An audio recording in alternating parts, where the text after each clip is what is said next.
Good morning everyone. Today is Friday. Welcome back to our YouTube channel, guys.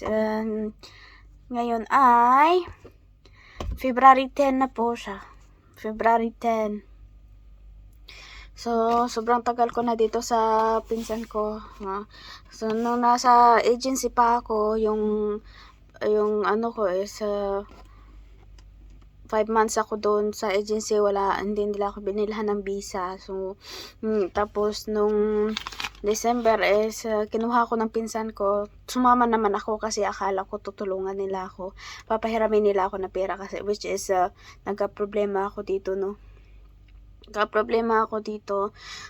hindi po ako mabibigyan ng trabaho, wala po ako mapapasukan na trabaho kasi wala pong tatanggap sa akin kasi hindi ko yung hawak yung passport ko. Meron akong passport pero parang copy lang, picture lang ng passport ko, kaya yun, hindi po ako makapagtrabaho. Marami na akong interview na pinuntahan sa Abu Dhabi, pabalik-balik kami doon. May mga nag-interview na sa akin sa WhatsApp o sa Zoom. Hindi ko pinupuntahan yung iba kasi kinakausap ko na lang through WhatsApp, kaya para hindi na ako mahihirapan. Sumama ako dito sa pinsan ko kasi akala ko tutulungan nila ako kasi sabi niya tutulungan daw niya ako. So I guess na sabi niya na tutulungan niya ako, kaya sumama ako dahil akala ko papahiramin niya ako ng pera, which is alam naman niya na may problema ako about sa passport ko, na kailangan ko ng pera para makuha ko yung passport ko. Ayoko kasi ng gulo, guys. Yung passport ko kasi is hinold ng agent ko, kaya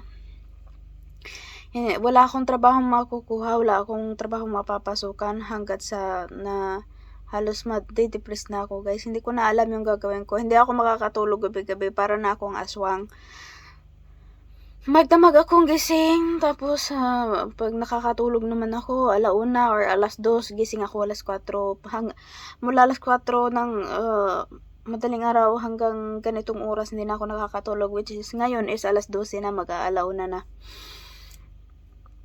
Kaya sabi ng kapatid ko nga bakit ako kinuha ng pinsan ko, na puro man siya salita, puro man siya reklamo.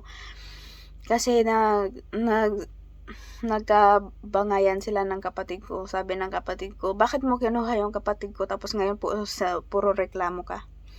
And ngayon, sabi ng pinsan ko, hindi nila ako pinapabayaan dito, may pagkain daw which nasa kusina, which is meron naman kanin, nandyan lang naman sa kusina yung kaldero nila, kaso minsan wala nga lang laman. Diba? Kasi ano naman gagawin ko, wala naman akong maluluto. Pero nung nakaraan, sabi ni ate, yung isa sa mga renter dito, na sabi niya pag gusto ko daw magluto, may bigas daw siya dito sa sa baba ko. Kung nasaan ako nakapwisto dito sa baba, meron siya daw bigas dito. So ngayon, dahil yung kaldero natin, kakain sana ako. Kasi may ulam naman si ate doon sa kusina, which is kapag iniwan na nila dyan, kung sino gustong kumain, kumuha lang. Tapos kumuha ako ng sabaw at may isang hiwa na buto-buto, and ininit ko.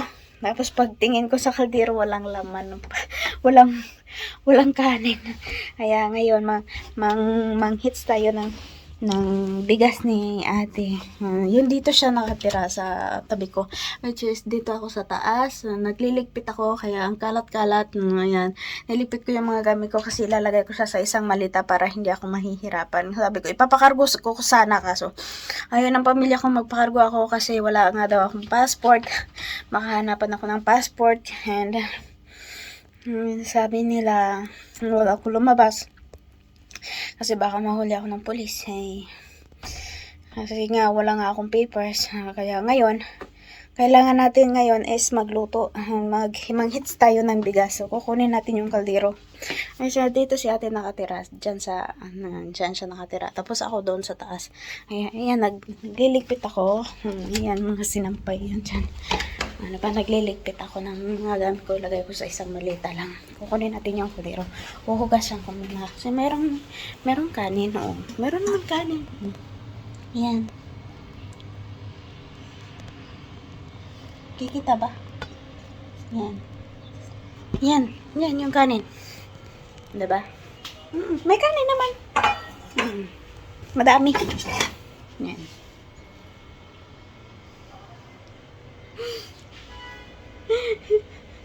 Madaming kanin, no? Diba? Madaming kanin. Diba? Yan. So, ang gagawin natin ngayon, hugasan natin to and mang-hits tayo ng bigas ni ate kasi sabi niya, kung gusto ko daw magluto, may bigas siya dyan. Nasa labas lang ng kwarto niya yung bigas, nasa baba ng hagdan kung nasaan ako nakapwesto. Saan ako natutulog. Which is, mamaya na, a little bit. Ito yung kanin na nilalagay ko sa plato. Iinitin natin, kakainin natin to. Yung kaldero, hindi pa maano kaagad kasi ano pa siya, matigas. May mga dyan, nilagay nila dyan. Ewan ko, sino naglagay niyan dyan? Ano gagawin nila dyan? Wala tayong alam, huwag natin pa kaya naman. Yung buto-buto na sinabi ko, kinuha ko ito. Sinigang yata ito. Niluto ni Ate Gladys yung kagabi. Yan, initin natin. Kakainin muna tayo.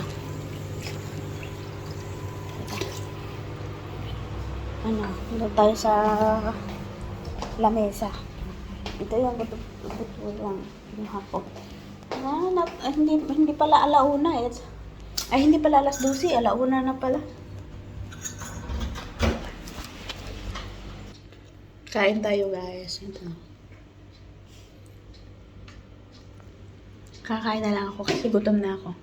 Which is, thankful ako sa mga renter dito kasi nakikihalubilo sila, magbibigay sila sa akin.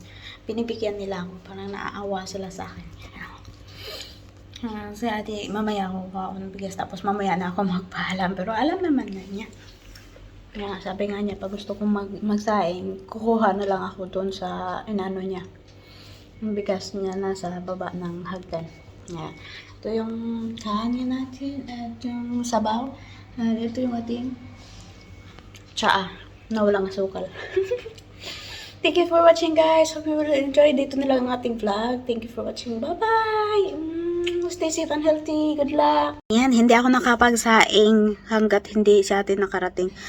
Kasi nung pumasok ako dito, dumating na pala si ate na sa kwarto na siya. Diyan na siya sa baba kasi nasa baba ko rin. So, tinanong ko siya kung may kanin ba siya. Sabi niya, wala. Sabi ko, tanong niya ako kung magsasaing ako. Sabi ko, sige, ako na lang magsaing. Para sa amin kasi, para sa aming dalawa lang. Kasi iba pala yung bigas niya. Kasi sabi niya, baka hindi daw kainin. Kasi yung bigas niya is pang Arabic. Arabic yung bigas niya. So, baka ayaw ng mga tao. So, yung sinaing ko is para lang sa amin. Kaya, pagkatapos kong nagsaing, a few minutes, kumain kami. And pagkatapos namin kumain, hinugasan ko na naman yung kaldero. Tapos, nilagay sa lagayan. Tapos, nung pagdating ng isa is, nakasimangot daw kasi nagalit daw.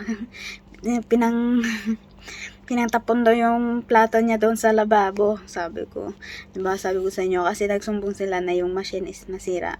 Tapos nung pagdating niya, naglaba.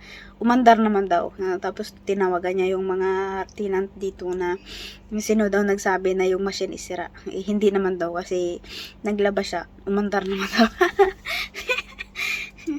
Ayun. Kaya yun, ang ending ng ating story. Thank you for watching guys. Hope you will enjoy it. And kung nagustuhan nyo yung video ko, please like, share, and subscribe. Give me a thumbs up. Yeah, bye. God bless. Kakatapos ko lang breakfast. So, tugtong na lang to sa ating video. Anyway, andito si ate. Hindi siya nakaalis. Andito yung kaibigan niya pumunta dito. Papakita ko siya sa inyo. Meet my friend, Ate Cecilia. Thank you for watching. Bye!